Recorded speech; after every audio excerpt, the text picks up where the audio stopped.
అత్యుత్తమ ప్లేస్మెంట్స్ తో ఎంఎన్సీ కంపెనీలలో ఉద్యోగమే లక్ష్యమా? ఇంజనీరింగ్ చదవాలనే మీ పిల్లల కలని కేజీ రెడ్డి కాలేజ్ తో నిజం చేసుకోండి. రేవంత్ రెడ్డి గారి పరిపాలన ఎట్లుంది అమ్మా? ఆయన పరిపాలన ఎట్లుందో అందరికన్నా ఎక్కువ మీడియాకి తెలుసు. నేనేం చెప్పాలమ్మా?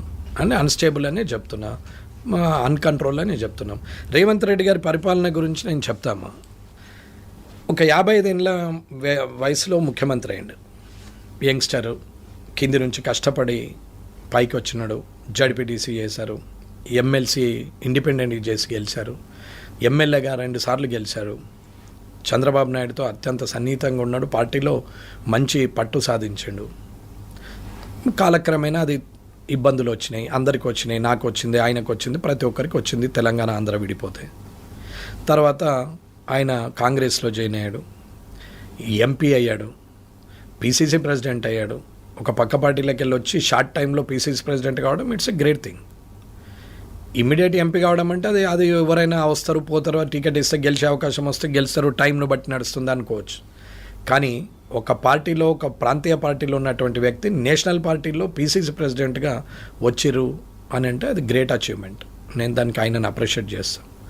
వచ్చిన తర్వాత ఆయన మొబిలైజేషన్, పాయింట్ ఆఫ్ వ్యూ, మాట్లాడడం అవన్నిటి వల్ల కూడా ఛాన్స్ వచ్చింది. సరే, ఛాన్సు మన శక్తి వల్ల రావచ్చు, ఎదుటోని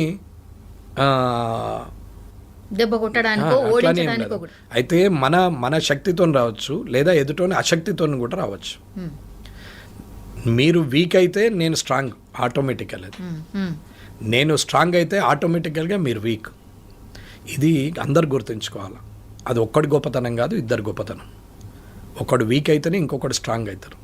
సో అక్కడ ఎవరో వీక్ అయ్యారు, ఎవరు స్ట్రాంగ్ అయ్యారు అని తర్వాత పిలిస్తే ఆయన అయితే రిజల్ట్ ఆయనకు వచ్చింది. ఆయన is the strong, ultimately is the strong. నేను వీక్ అయిట్లా నువ్వు గెలిచినావంటే అది నేను ఎవడు గమ్మన్నాడు వీక్ అనేది మనం మాట్లాడచ్చు. సో ఆయన స్ట్రాంగ్. ఆయన ముఖ్యమంత్రి అయిండు. అంతమంది పెద్ద పెద్ద వాళ్ళు ఉండంగా కూడా బట్టి విక్రమార్క గారు, కోమటిరెడ్డి వెంకటరెడ్డి గారు, ఉత్తమ్ కుమార్ రెడ్డి గారు, శ్రీధర్ బాబు గారు, చాలా మంది ఉన్నారు, చాలా సీనియర్ లీడర్స్ ఉన్నారు. ఆల్రెడీ పీసీసీ ప్రెసిడెంట్ చేసినటువంటి ఉత్తమ్ కుమార్ రెడ్డి గారు ఉన్నారు, చాలా మంది ఉన్నారు. వాళ్ళందరూ కూడా పక్కనుండి ఆయన ముఖ్యమంత్రి అయ్యాడు. చాలా బాగుంది. ఒక యంగ్స్టర్ ముఖ్యమంత్రి అయిన తర్వాత ప్రభుత్వాన్ని చాలా బాగా నడుపుతాడని నేను ఎంతో ఆలోచనతో అసెంబ్లీకి అడుగుపెట్టినాం. ఇది నిజం, ఇది మనస్ఫూర్తిగా నేను చెప్తున్నా. ఆయన మంచి పరిపాలన చేస్తాడు. మోర్ దెన్ అంటే కేసీఆర్ గారు చేసిన తప్పుల్ని ఎండగడుతూ, అంటే తప్పులని రెక్టిఫై చేస్తాడు, నాట్ ఎండగడుతూ, రెక్టిఫై చేస్తూ, సరిదిద్దుతూ. తెలుగులో చెప్పాలంటే ఆయన చేసిన తప్పులను ఈయన సరిదిద్దుతూ ఇంకా తెలంగాణని ముందుకు తీసుకుపోయే ప్రయత్నం చేస్తారు అని అనుకున్నాం. దాంట్లో ముఖ్యమైనది కరప్షన్. ఈ కరప్షన్ని, మిస్మేనేజ్మెంట్ని, కంట్రోల్ ఆఫ్ ద బ్యూరోక్రాట్ని, అడ్మినిస్ట్రేషన్ని, ఇవన్నిటిని కూడా కంట్రోల్ చేస్తూ ఒక ఉమ్మడి పోరుగా ఈ తెలంగాణను ముందుకు తీసుకెళ్తారు. ఉమ్మడి కష్టం ద్వారా అందరి సహాయ సహకారాలు తీసుకొని, ప్రభుత్వంలో ఉన్న పెద్దవాళ్ళ సహాయ సహకారాలు తీసుకొని ఆయన ఖచ్చితంగా సక్సెస్ చేస్తాడని అనుకున్నాం. ఏం చేశాడమ్మా? వచ్చి నంబర్ 1 థింగ్, బ్యూరోక్రాట్ ఎక్కడ కంట్రోల్లో ఉన్నారమ్మా? చీఫ్ సెక్రటరీ నుంచి మొదలు పెడితే ప్రిన్సిపల్ సెక్రటరీలు అందరూ అలానే ఉంచుకుంటేవి. ప్రతిపక్షంలో ఉన్నప్పుడు వీళ్ళంతా దొంగలంటివి. కేసీఆర్ పొద్దున్న లేచి ఏది చెప్తే అది చేస్తారు, ఊడిగం చేస్తారు, సున్నాలు ఏమంటే సున్నాలు వేస్తారు. వీళ్ళు ఐఏఎస్లు అని మాట్లాడితే ఐఏఎస్లు కూడా స్ట్రైక్ చేసిరి, ఐపీఎస్లు, ఐఏఎస్లు. ఈయన మాటలు, ఆయనకు సెక్యూరిటీని కూడా విత్డ్రా చేసిరి. ఇట్లా మాట్లాడతాడా మా మీద అని ఐఏఎస్, ఐపీఎస్లు అంతా. ఇదైతే మీకు తెలిసిందే, నేను కొత్తగా చెప్పేది ఏం లేదు, పుట్టిస్తుంది ఏం లేదు. తర్వాత ఏమైంది? ఈయన కాలక్రమేణా ముఖ్యమంత్రి అయిన తర్వాత వాళ్ళనే కంటిన్యూ చేస్తూ అప్పుడు వాళ్ళు సున్నాలు వేసేటోళ్ళల్లా మళ్ళీ మంచోళ్ళు అయిపోయారు. మంచోళ్ళు అయిపోయి కంటిన్యూ చేస్తారు. ఆయన తప్పు చేసిండని చెప్పేసి అగెనెస్ట్ లా పోతున్నాడని ఎమ్మెల్సీలను కోర్టు కొట్టేసి మళ్ళీ అవే ఎమ్మెల్సీలను నువ్వు ప్రపోజ్ చేస్తేవి. ఒక్కసారి నాకు కోదండరామ్ గారు అంటే గౌరవం అమ్మ. ఇలా రాజకీయాలకు ఆయన పాపం ఆయనకు సెట్ కాదు. ఆయన నిజంగా ప్రజాస్వామ్యవాది, ప్రజల కోసం ఆలోచించడం. అటువంటి వ్యక్తి ఒకసారి కోర్టు ద్వారా అవమానం పాలు చేసి మళ్ళీ తిరిగి ఆయన్ని నామినేట్ చేస్తారు, మళ్ళీ కాదనేది నమ్మకమైంది. ఇకపోతే ఏ బ్యూరోక్రాట్ వ్యవస్థనైతే ఉంచినామో ఆ బ్యూరోక్రాట్ వ్యవస్థ ఇవాళ కంట్రోల్ ఉందా? ఏ కరప్షన్ అయితే విపరీతంగా పోతుంది, 10%, 20% కేటీఆర్ గారు ల్యాండ్స్ని ఈ చెయ్యాలంటే 30% అడుగుతున్నాడు, మొత్తం మీద ల్యాండ్స్ అన్ని అమ్ముకుంటున్నాడు, చెర్లమ్మీరు కుంటలమ్మీరు అన్నీ ఒరితిరి, కాళేశ్వరం కుంగిపోయింది, అది కూలేశ్వరం అని మాట్లాడతారు. ఇవాళ ఏమైంది? కాళేశ్వరం మీద 2 ఏళ్ళు ఓర్తివి, ఇప్పుడు రిపేర్లు చేయబడుతుంది. కేటీఆర్ గారి మీద మొత్తం చెర్లు అమ్ముకున్నారంటే హైడ్రా పెట్టేసి అమాయకుల ఇండ్లు గులవట్టబడుతుంది, హై రైజులను ముట్టకపోబడుతుంది, ఆ చెర్లలా కట్టినవి ఊసి ఎత్తకపోబడుతుంది. ఇవాళ అదే బ్యూరోక్రాట్లు మొత్తం మంది మళ్ళీ డిపార్ట్మెంట్లు చేంజ్ చేసి అందరినీ అక్కడనే పెట్టుకుంటేవి. ఇవాళ ఉన్న చీఫ్ అప్పుడున్న ఫైనాన్స్ సెక్రటరీ గారు 10 ఏళ్ళు కేసీఆర్ గారి ద్వారా ఫైనాన్స్ సెక్రటరీగా ఉన్న అతన్ని చీఫ్ సెక్రటరీగా చేస్తేవి.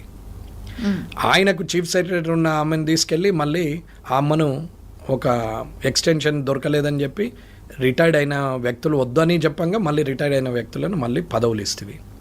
ఆంధ్రలో ఉన్న ఆదిత్యనాథ్ దాస్ని తీసుకొచ్చి శ్రీనివాసరాజును తీసుకొచ్చి సీఎంఓలో పెడితేవి. ఒక senior IAS IPS leader IAS IPS officers సీనియర్లు ఉన్న వాళ్ళని సీఎంఓలో పెడితే ప్రిన్సిపల్ సెక్రటరీలు భయపడతారు. కానీ ఐఏఎస్ ఐపీఎస్ క్యాడర్ను కాదని నీకు ఇష్టం ఉన్న వాళ్ళందరినీ తీసుకొచ్చి OSD to CM, PS to CM అని పెట్టుకుంటూ వాళ్ళకు పదవులు ఇచ్చేసి ప్రభుత్వ సలహాదారులు అని చెప్పేసి, ముఖ్యమంత్రి సలహాదారులు అని చెప్పేసి వాళ్ళని తీసుకొచ్చి అక్కడ పెడితే వితౌట్ క్యాడర్, అసలు ఎటువంటి క్యాడర్ లేని వాళ్ళని ఏ ప్రిన్సిపల్ సెక్రటరీ భయపడతారు? ఏ సెక్రటరీ భయపడతారు? ఎవరు భయపడతలేరా? ఎవరు భయపడుతురా లేదా అనేది మీరు గమనించండి. నేను అన్నది నిజమా కాదా మీరు పోయి తెలుసుకోండి. మీకు అది నేను చెప్పిన దాంట్లో ఎంతవరకు నిజం అనేది మీకు తెలుస్తుంది. నేను నా ఆలోచన విధానం జరుగుతున్నది, నేను చూసింది నేను చెప్తున్నాను. నిజమా కాదా అని తెలుసుకోవడం మీ వంతది. అది నేను దాన్ని కూడా నిజమా కాదా అనే ప్రశ్నకు ఆన్సర్ నేను చేయాల్సి వస్తే నేను ఇది మాట్లాడదు, ఇది మాట్లాడుతున్నా కాబట్టి నిజం. కాబట్టి ఆ నిజం చెప్తున్నాడా అబద్ధం చెప్తుండా, నిజమేనా కాదా ఆ నిజం అనేది మీరు పోయి నిజమా కాదా తెలుసుకోండి. ఇది ముఖ్యమైన విషయం. అక్కడ వాళ్ళని పెడితే వారు ఎక్కడ వెళ్ళంటే ఆంధ్ర క్యాడర్కి వెళ్ళొచ్చి, తెలంగాణ ఆంధ్ర అంటారు, మళ్ళీ అక్కడి నుంచి తెచ్చి ఇక్కడ పెడతారు. సరే, ఇప్పుడు ఉన్న వాళ్ళందరినీ తీసుకొస్తారు. ఏం చేస్తున్నారు? ఎక్కడికి వెళ్ళి కేసీఆర్ పెట్టిన స్కీమ్లను పక్కన పెట్టేసి కొత్త ఏదో ఒకటి పెట్టాలి, దానికి రూపురేఖలు మార్చాలా తప్ప వేరే ఆలోచన లేదు. 2 సంవత్సరాలుగా లోపలేస్తాం అంటారు. ఏడేసిరు లోపల? ఆయన్నే అంటున్నాడు కదా, లోపల నూక్తాం అన్నారు, యాడ నూకిరు, మరి ఇంకేమైతే లేదా అని మాట్లాడారు కదా కేటీఆర్ గారు అన్నారు. నేనేమనలేదు, ఆయన క్వశ్చన్ చేస్తున్నాడు. మరి మీరెందుకు ఊకున్నారు అంటే అది నిజం కాదా ఆరోపణ? అది ఆరోపణనేనా? అది వాస్తవం కాదా? అటువంటప్పుడు వాస్తవం అయితే మరి మీరెందుకు ఊకుంటున్నారు? ఆరోపణ చేస్తే తప్పు మీదే, అది వాస్తవం అయితే ఊకున్నా తప్పు మీదే, ప్రభుత్వందే. మరి ఈ రెండింటికి బాధ్యత వాళ్ళు వహించాలా? వారు కాదా? ప్రభుత్వం కాదా? ముఖ్యమంత్రి గారు కాదా? క్యాబినెట్ మంత్రులు కాదా? వీళ్ళే కదా చేయాల్సింది. మరి ఏం చేస్తున్నారు? సార్ ఎవరు సహకరిస్తలేరా? ఎవరు సహకరిస్తున్నారా లేదంటే అడ్మినిస్ట్రేషన్ అర్థమైపోవాలాగం. ఇప్పుడు వీళ్ళందరూ ఎందుకమ్మా ఒక 20 మంది సలహాదారులు ఎందుకు ప్రభుత్వానికి? ఇప్పుడు 4,90,000 మంది, 4,93,000 చిల్లర ఉన్నటువంటి మంది కాంట్రాక్ట్ అండ్ అవుట్సోర్సింగ్లో ఉన్నారు ఇవాళ గవర్నమెంట్లో. 5,19,000, 5,20,000 మంది ప్రభుత్వ ఉద్యోగులు ఉన్నారు. ఓవరాల్గా 10 లక్షల చిల్లర ఉన్నారు. ఇవాళ ఆధార్ లింక్ చేసి ఆధార్ లింక్ చేసే శాలరీస్ వేస్తామన్నారు. ఆధార్ లింక్ చేయని వాళ్ళే 2 లక్షల మంది వెళ్ళారు. మరి ఇన్ని రోజులు పేమెంట్ ఎట్లా పోయింది అకౌంట్కి? వితౌట్ ఆధార్ చేతికి ఇస్తున్నారా జీతాలు? ఇది ఫైనాన్స్ సెక్రటరీ, ఒకప్పటి ఫైనాన్స్ సెక్రటరీ ఉన్నాడు 10 ఏళ్ళు మొన్నటి వరకు కూడా. నాకు రామకృష్ణారావు గారు నాకు మంచి, నన్ను అంటే గౌరవం ఇస్తాడు, నేను ఆయన అంటే నాకు కూడా గౌరవం. కానీ ఇది సమస్య రామకృష్ణారావు గారికి రమణారెడ్డికి కాదు మధ్యన, ఇది తప్పుకు ఒప్పుకున్నటువంటి వాగ్వాదం అంతే తప్ప వేరేది ఏం లేదు. తేడా చెప్తున్నాను. అటువంటి ఫైనాన్స్ సెక్రటరీ గారు ఆర్డర్ ఇచ్చిండు 2016లో కానీ ఎప్పుడైనా. అప్పటి నుంచి ఇప్పటిదాకా ఏం చేశారు? 2016 నుంచి 25 వరకు సార్ ఉన్నది ఆర్డర్. మొన్న 2021లో కూడా ఒకటి ఇచ్చారు. ఏమవుతున్నది మరి? ఈ 2 లక్షల మందికి ఇవాళ ఆధార్ లింక్ ఎందుకు కావట్లేదు? ఆధార్ లింక్ లేనప్పుడు అకౌంట్ ఎట్లా ఓపెన్ అయింది? అకౌంట్ ఓపెన్ అయినప్పుడు ఆధార్ లింక్ ఎందుకు కాలేదు? అంటే స్కామ్. శాలరీని అది నేనేమనమ్మా, నేను అన్నది ప్రజలకు అర్థమైతే స్కామా కాదా అనేది. ఆ పదవి ఆ ఉద్యోగం ఉన్నటువంటి వ్యక్తికి త్రూ అకౌంటే పేమెంట్ ఇస్తున్నారు కదా. మరి ఆ అకౌంట్ దానికి పేరు కూడా ఉంది. అవన్నీ ఇప్పుడు మాట్లాడేదేమో ఇంకా టైం ఉంది, నేను చెప్తాను. ఇవి ఏం చేస్తారో నేను రైట్ ఇన్ఫర్మేషన్ యాక్ట్లో పెట్టినా. నేను ఇవాళ కూడా ఒకటి పెట్టేసినాం, అసలు ఎంతమంది పనిచేస్తున్నారు, ఎంతమందికి జీతాలు ఇస్తున్నారు, ఎంతమందికి ఆధార్ లింక్ అయింది, ఎంతమందికి ఆధార్ లింక్ లేనిది, ఇవన్నిటి ఒక 3-4 క్వశ్చన్స్ పెట్టి ఒక 4-5 ఒక్కొక్క దాంట్లో 3-4 పెట్టి ఒక 4-5 రైట్ ఇన్ఫర్మేషన్ యాక్ట్లు ఇచ్చినాం. సరే అది వస్తుంది తర్వాత విషయం.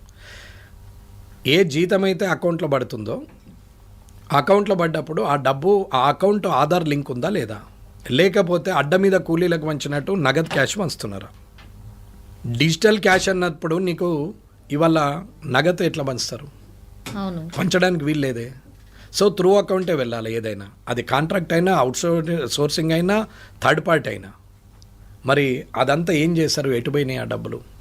మరి ఆర్డర్ ఇచ్చిన చీఫ్ సెక్రటరీ గారి ఆర్డర్ కాపీ మరి తుడిచిపడేసే చెత్తబుట్టలో పడేసే కాగితమా?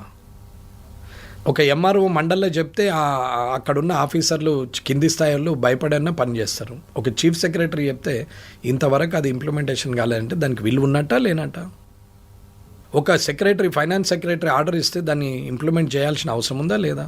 ఒక GAD, government administration department principal secretary వీళ్ళు ఏం చేస్తున్నట్టు? అసలు ఇది ఎన్నేళ్లుగా నడుస్తున్నది? గత 10 సంవత్సరాలు, ఇప్పుడు ఉన్నటువంటి 2 సంవత్సరాలు లెక్కేస్తే 12 సంవత్సరాలుగా ఇలాంటి పనే నడుస్తూ ఉంటే యావరేజ్గా 50,000 రూపాయలు జీతం తీసుకుంటే 2 లక్షల మందికి అంటే కనీసము ఎన్ని కోట్లు ఇలా పోతుంది అనేది ఒకసారి ఆలోచించండి. ఇలా 1000 కోట్లు, ఇలా అవన్నీ సంవత్సరానికి 12,000. నీకు తీరా చూస్తే 5 ఏళ్లకు 60,000 కోట్లు. బడ్జెట్ యాక్చువల్ రిసిప్ట్స్ ఉన్నదే 150,000 కోట్లు. నీ మిస్ మేనేజ్మెంట్లోనే ఇవాళ నీకు ఇంత 40-50,000 కోట్లు పోతుంటే ఏమన్నట్టు? అవన్నీ పోనీయండి, 25% తీసుకున్నా ఎంత అవుతుంది? 40,000 కోట్లు అయితే 35,000 కోట్లు అయితే అవుతుంది. అంటే ఆన్ అండ్ యావరేజ్ ఒక 20-25% అయితే పోతున్నది. సరే ఇంకా తగ్గించుకున్నా 10% అయితే 100% పోయినట్టే కదా. 10% అయితే 15,000 కోట్లు. దీనికి ఇవాళ దానికి ఎవరు బాధ్యత వహించాలి? ఇవాళ బ్యూరోక్రాట్ కంట్రోల్ ఉన్నట్టేనా గవర్నమెంట్ కంట్రోల్? వీళ్ళు తప్పు చేయలేదా? తప్పు చేసిన వ్యక్తి బాధ్యత తీసుకోవాలి కదా. ఇది ఎవరు తీసుకుంటారు బాధ్యత? జిఏడి ప్రిన్సిపల్ సెక్రటరీలా, finance secretary, finance principal secretary, లేకపోతే చీఫ్ సెక్రటరీ? ముఖ్యమంత్రి సంతకము నోట్ ఫైల్ మీద ఉంటుంది కానీ ఆర్డర్ కాపీ మీద ఉండదే. అడ్మినిస్ట్రేషన్ అంతా బ్యూరోక్రాటే కదా. పొలిటీషియన్ ఓన్లీ డిసైడెడ్ చేసి ఒక తీర్మానం చేసి ఇస్తారు, దాని మీద ఇంప్లిమెంటేషన్ జరగాల. మరి అడ్మినిస్ట్రేషన్ కంట్రోల్ చేయాల్సింది ఎవరు? మేనేజ్మెంట్ చూడాల్సింది ఎవరు? ఇదంతా ఎవరు చూడాలి? మరి ఈ ముగ్గురు ఏం చేస్తున్నారు? GAD department, finance department and chief secretary ఏం చేస్తున్నారు? ఇది తప్పు కదా. సరే 1,00,000 మందికే ఆధార్ లేదనుకుందాం, ఇంకా తక్కువ చేద్దాం, 25,000 మందికే చూద్దాం. 250 కోట్లు నెలకి, సంవత్సరానికి 3,000 కోట్లు, 5 సంవత్సరాలకు 15,000 కోట్లు, 150,000లో 10%. ఇంత చీప్గా చూసినా 10%. ఇది బోను. ఇది ఒక రకమైన ఇబ్బంది అయితే, ఇకపోతే ఒక్కొక్క మంత్రుల పేషీల 10 మంది, 15 మంది, 20 మంది కాంట్రాక్ట్ ఎంప్లాయీస్, బావలు, బామర్దులు, చుట్టాలు, తెలిసిన వాళ్ళు, కార్యకర్తలు ఇట్లా పెట్టుకుంటారా ఎవడన్నా? అఫీషియల్ అడ్మినిస్ట్రేషన్ ఇదేనా? వీళ్ళందరినీ పెట్టుకొని ఒక్కొక్క డిపార్ట్మెంట్ నుంచి ఒక్కొక్కరికి 3-4 ఉన్నాయని 3-4 దగ్గర 2 సాలరీలు, 3 సాలరీలు, 4 సాలరీలు ఎత్తుతున్న వాళ్ళు లేరా? నేను చూపెట్టిన ఆధారాలు నా దగ్గర ఉన్నాయి, పేర్లతో సహా ఉన్నాయి. ఏ పేషీలో ఎంతమంది ఎన్ని సాలరీలు ఎత్తుతున్నారు నేను చూపిస్తాం. ఇదే రిటైర్డ్ అయినటువంటి ఎంప్లాయీస్ని కంటిన్యూ చేస్తున్నారు, ఎక్స్టెన్షన్ ఇచ్చుకుంటూ. రిటైర్డ్ ఎంప్లాయీస్ని మళ్ళీ ఇస్తున్నారు. పెన్షన్కు పెన్షన్ వస్తుంది, పెన్షన్తో పాటు మళ్ళీ జీతం వస్తుంది. ఈ జీతం 1,00,000 అయితే కారు, డ్రైవరు, తోటమాలి, వంటోడు, మళ్ళీ పిఏలు, పిఎస్లు, office maintenance, office subordinate, office attender, ఇంతమందిని మళ్ళీ 15-20 మందిని మళ్ళీ అవుట్సోర్సింగ్ పెడతారు. జీతాలు ఎక్కడి నుంచి వస్తున్నాయి? 1,00,000 జీతం గంగలో పోని వాళ్ళందరూ 15-20 మందికి మళ్ళీ ఓ 10 లక్షల ఖర్చు, 15 లక్షల ఖర్చు. వీళ్ళ జీతాలు పక్కన ఉన్న వీళ్ళు రాసే రాత, ఎత్తే బిల్లులు ఎంత ఫ్రాడ్. మళ్ళీ ఇట్లా ఎన్ని వేల కోట్లు పోతుండొచ్చు. అంటే ఓవరాల్గా యాక్చువల్ రిసిప్ట్స్లో సగం బీక్తున్నాయి. కానీ రిటైర్డ్ అయినట్లకు పెన్షన్లు ఇయ్యం, బెనిఫిట్స్ ఇయ్యం, చదువుకున్నోడికి ఉద్యోగాలు ఇయ్యం, గవర్నమెంట్ దవాఖానలలో ఫెసిలిటీ ఇయ్యం, గవర్నమెంట్ స్కూళ్ళల్లో ఫెసిలిటీ ఇయ్యం. కానీ ఇవన్నిటికి పైసలు ఉంటాయి, ఫ్రీ బీజ్లకు పైసలు వస్తాయి. ఇదంతా స్కామ్ నడుస్తూ ఉంటుంది. మరి ఇవన్నీ ఆపితే ఇవాళ ఇవన్నీ చేయలేమా? ప్రభుత్వం కంట్రోల్లో బ్యూరోక్రాట్ ఉన్నట్ట, ప్రభుత్వము స్టేబుల్గా ఉన్నట్ట. అది గత ప్రభుత్వమా ఈ ప్రభుత్వం అంటలేను, అందరూ అసంటోళ్ళే. ఆ రోజు కాళేశ్వరం కూలిపోయింది, అదంతా అయింది, వాళ్ళ మీద తీసుకుంటామని చెప్పారు. చర్యలేవి? నేనేం తీసుకోమని అనట్లేదు. ఇదే రిపేరు అదే మొదటి సంవత్సరం మొదటి 3 నెలల్లో చేస్తే అయిపోయేది కదా. ఏమంటే డ్యామ్ సేఫ్టీ అధికారులు సెంట్రల్ నుంచి వచ్చారు కాబట్టి అది పనికిరాదు అని అన్నారు. పనికిరానప్పుడు మళ్ళీ రిపేర్ ఎందుకు చేస్తున్నాం? వాళ్ళ ప్రశ్న వాళ్ళకి. మళ్ళీ నన్ను రేపు అంటుండొచ్చు, అందుకే మొదలే చెప్పేస్తున్నా. డ్యామ్ సేఫ్టీ అధికారులు ఇచ్చినటువంటి కాపీ పనిచేయదని ఇచ్చారు మీ సెంట్రల్ గవర్నమెంటే అంటుండొచ్చు. నాది కాదు సెంట్రల్ గవర్నమెంట్, ఇది ఇండియాకున్న అందరి ప్రజల కేంద్ర ప్రభుత్వం. వెంకటరమణారెడ్డి బీజేపీలో ఉన్నంత మాత్రాన, బీజేపీ ఫామ్ చేసినంత మాత్రాన కాదు. ఈడున్నది కాంగ్రెస్ ప్రభుత్వం కాదు, తెలంగాణ ప్రభుత్వం. కానీ కాంగ్రెస్ పార్టీ ఫామ్ చేసింది. ఇందులో తెలంగాణ ప్రభుత్వంలో నేను ఒక సభ్యుని, 119లో నేను ఒక సభ్యుని. నేను వ్యతిరేకించవచ్చు, అనుకూలంగా చెప్పొచ్చు, అక్కడున్న సందర్భాన్ని బట్టి, అక్కడ ప్రజలకు అవసరాన్ని బట్టి. కాబట్టి నేను, నా ప్రభుత్వం అది తెలంగాణ ప్రభుత్వం అంటే. అలాగే కేంద్ర ప్రభుత్వం అంటే అందరి ప్రభుత్వం, ఇంట్లో వేరే వారి అనేది లేదు. ఇవాళ వాళ్ళు ఏం చేస్తున్నారు? మరి ఆనాడే రిపేర్ చేసి నువ్వు తప్పు చేసిన వాళ్ళ మీద పనిష్మెంట్ ఇవ్వనుంటే, శిక్ష ఇవ్వనుంటే.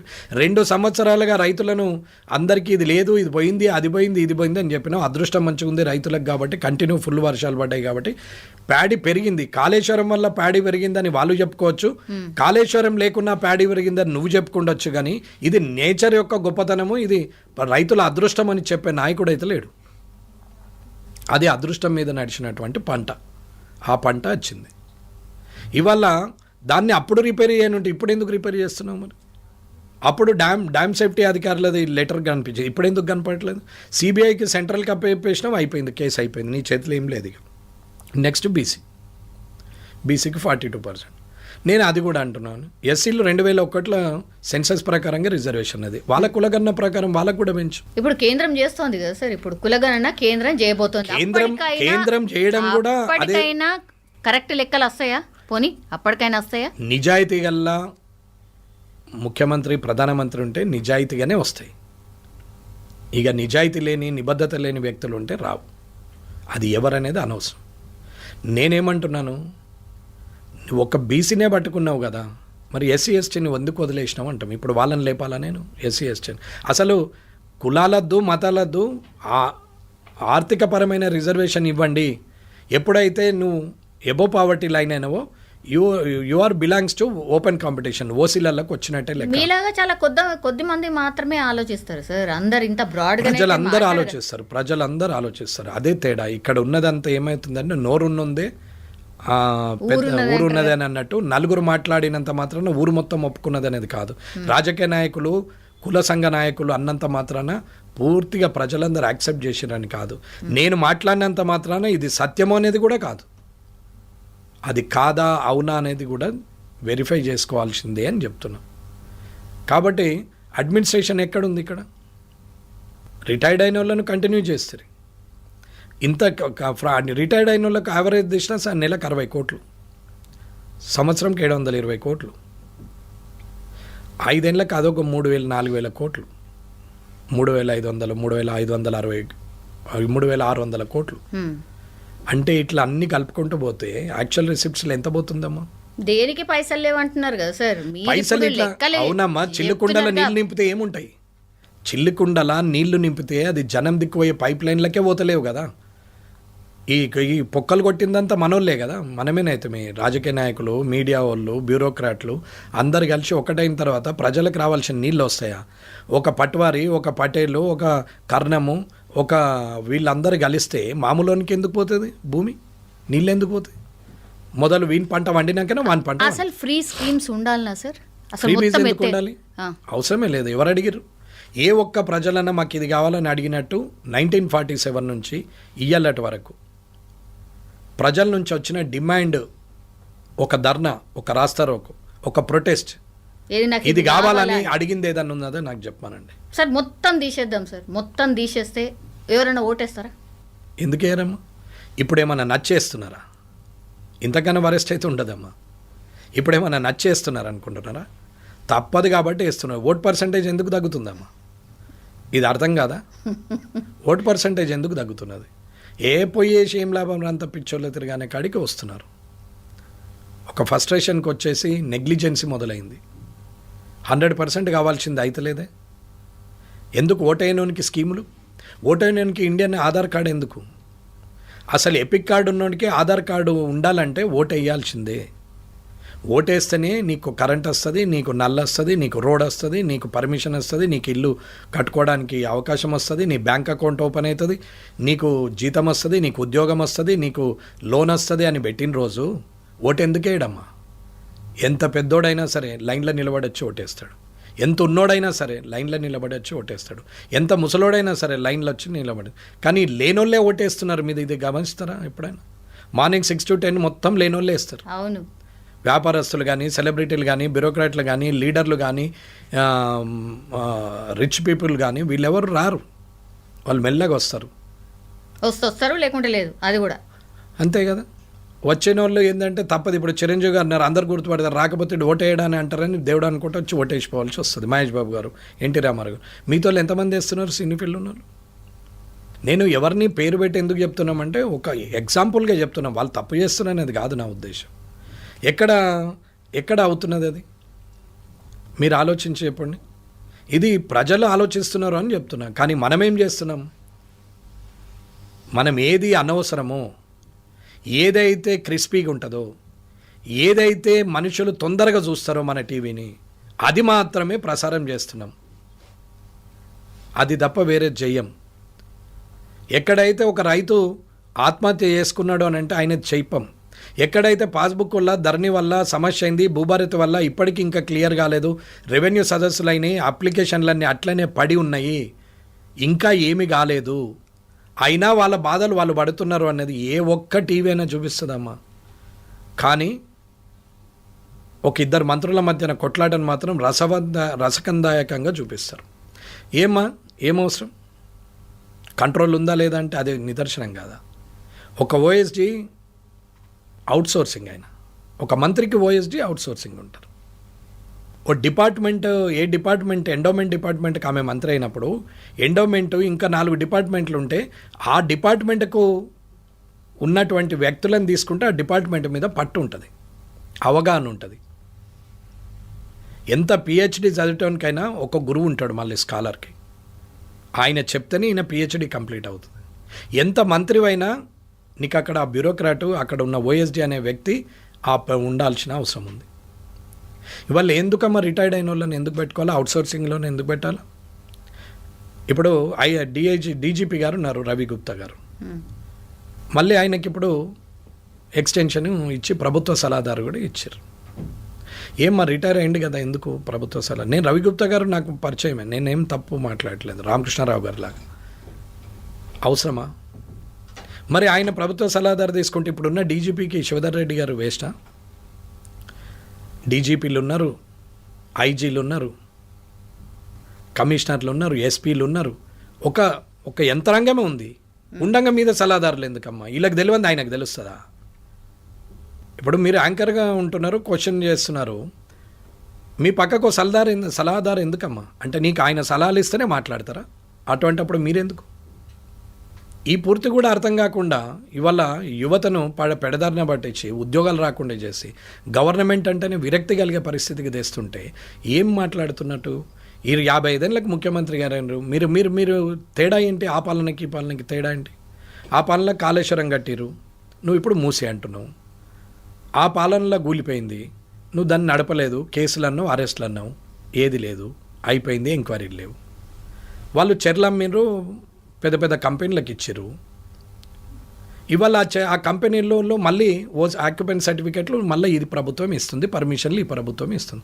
గత ప్రభుత్వం చెర్లు అమ్మిన దాంట్లో కన్స్ట్రక్షన్కి పర్మిషన్ ఇస్తే ఇవాళ పర్మిషన్ కంప్లీట్ అయిపోయింది కాబట్టి ఆక్యుపెన్సీ సర్టిఫికెట్లు ఈ ప్రభుత్వం ఇస్తుంది. నీకు వాళ్ళకి తేడా అయింది ఏం లేదే? ఏం అడ్జస్ట్మెంట్స్ ఇవన్నీ? ఏం నడుస్తున్నది? హైడ్రా అని ఒకటి పెట్టి చెరువుల ప్రొటెక్షన్ అండి. ఏ ఒక్క చెరువు ప్రొటెక్షన్ చేసినాం? రంగనాథ్ గారు చెప్తారు 560 చెరువులను బట్టి ఇన్ని వేల కోట్లను చేసినామని. ఏడ కనపడది పేపర్ మీద? యూజింగ్లకు ఎన్ని వచ్చినాయి?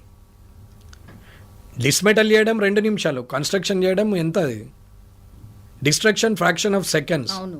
But construction years together. Yeah. తరాల తరబడి అది కన్స్ట్రక్షన్ అవుతూ ఉంటుంది.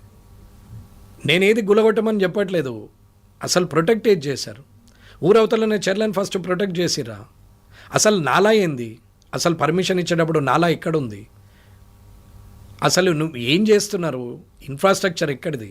ఏ ఇన్ఫ్రాస్ట్రక్చర్ లేకుండా ట్రిలియన్ చేస్తాం, మిలియన్ చేస్తాం, ఎందుకు దానికి? 2047 అదేముందమ్మా, మనం ఉండేది ఉందా పోయేది ఉందమ్మా 2047 వరకు. అందుకే అది తీసుకున్నారు. అందుకే 2047 తీసుకుంటాం. 2020లో రాజీవ్ గాంధీ గారు పెట్టారు 2020 అంటే ఒక విజన్ మీద చేశారు. ఆయనకు విజన్ ఉంది, దాని రియాక్షన్ కనపడుతుంది, ఆ ఫ్రూట్స్ మనం తింటున్నాం. That is the export and import. ఆ 2020లోనే ప్రధానమంత్రులు అందరూ పనిచేసుకుంటూ వచ్చారు, ప్రస్తుత ప్రధానమంత్రి కూడా పనిచేసుకుంటూ వచ్చాడు. ఇవాళ 2047కు మళ్ళీ విజన్ పెట్టి పనిచేస్తున్నారు. కానీ మనకు రాష్ట్ర ప్రభుత్వానికి ఉన్న విజన్ ఏంది? ఆ విజన్ ఫ్రూట్ అయితే కనపడాలి కదా. ఆ విజన్ ఉందా? ఆ విజన్ ఎప్పుడు కనపడుతుంది? ఇంకో 10 ఏళ్ళకి అది ఫ్రూట్ఫుల్గా కనపడాలి కదా. మాటలు కాదు, చేతలు కనపడాలా. దానికి ప్రొజెక్షన్ ఇవ్వు. నేను 2025 నేను 40 వరకు ఇది చేస్తా, ఇంకా 3 టర్ములు నేనే ముఖ్యమంత్రిగా ఉంటా అని అనుకుంటే నీవు ఒక విజన్ ఇవ్వు. 2025 నుంచి 30 వరకు ఇది, 30 to 35 ఇది, 35 to 40 ఇది, నేను ఇలా అనుకుంటున్నాం, ఇవన్నీ చేంజ్ చేస్తాను. ఫస్ట్ ఫేజ్ ఇది, సెకండ్ ఫేజ్ ఇది, థర్డ్ ఫేజ్ ఇది, ఫేజ్ వైజ్ ప్రోగ్రామ్ ఇవ్వండి. అసలు ఏదానికనే డీటెయిలింగ్ ఉందా? అసలు పైలట్ ప్రాజెక్ట్ ఉందా? ఇప్పటివరకు చేసిన స్కీమ్లకు ఒక ఆన్లైన్ అంటారు, యాప్లు అంటారు, అన్నిటికీ కూడా యాప్లు అని పెడుతున్నారు. తీరా చూస్తే ఓనికి ఆన్ కాదు, ఎంఆర్ఓకి ఆన్ కాదు, ఎండిఓకి ఆన్ కాదు, ఏ ఆఫీసర్కు ఏ అధికారులకు ఆన్ కాదు. అది మళ్ళీ ప్రభుత్వం ఆన్ చేసినప్పుడే ఆన్ అవుతుంది. ఒక కన్ఫ్యూజన్ లో ఉందా సార్? ఒక అంటే ఏమంటారు, ఒక క్లారిటీ లేకుండానే ముందుకు పోతుందా? అవునమ్మా, ఆన్లైన్ పేపర్ ఇప్పుడు హార్డ్ కాపీస్ ఉన్నప్పుడే ఆఫీసులలో భయం అనేది ఒకటి ఉండే. కౌంటర్ సైన్ అనే సిస్టమ్ ఉన్న రోజులు భయం ఉండే అధికారులకు. ఇవాళ సింగిల్ సైన్ ఆన్లైన్. ఎవరికి కనపడాలా ఫైల్? ఎవరు చూడగలగాలి? పబ్లిక్ డొమైన్లో ఉంటున్నాయా సార్? పెట్టగలుగుతున్నారా? ఆ ధైర్యం ఉందా?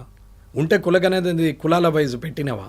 పెట్టు కదా, కులాల వైజు పెట్టు. నువ్వింతే పెట్టు, ఆటోమేటిక్గా అవుతుంది. చూస్తారు ఇంకో 10 ఏళ్లలో ఎట్లా చేయాలా, మేమేం చేయాలనేది ఆలోచిస్తారు.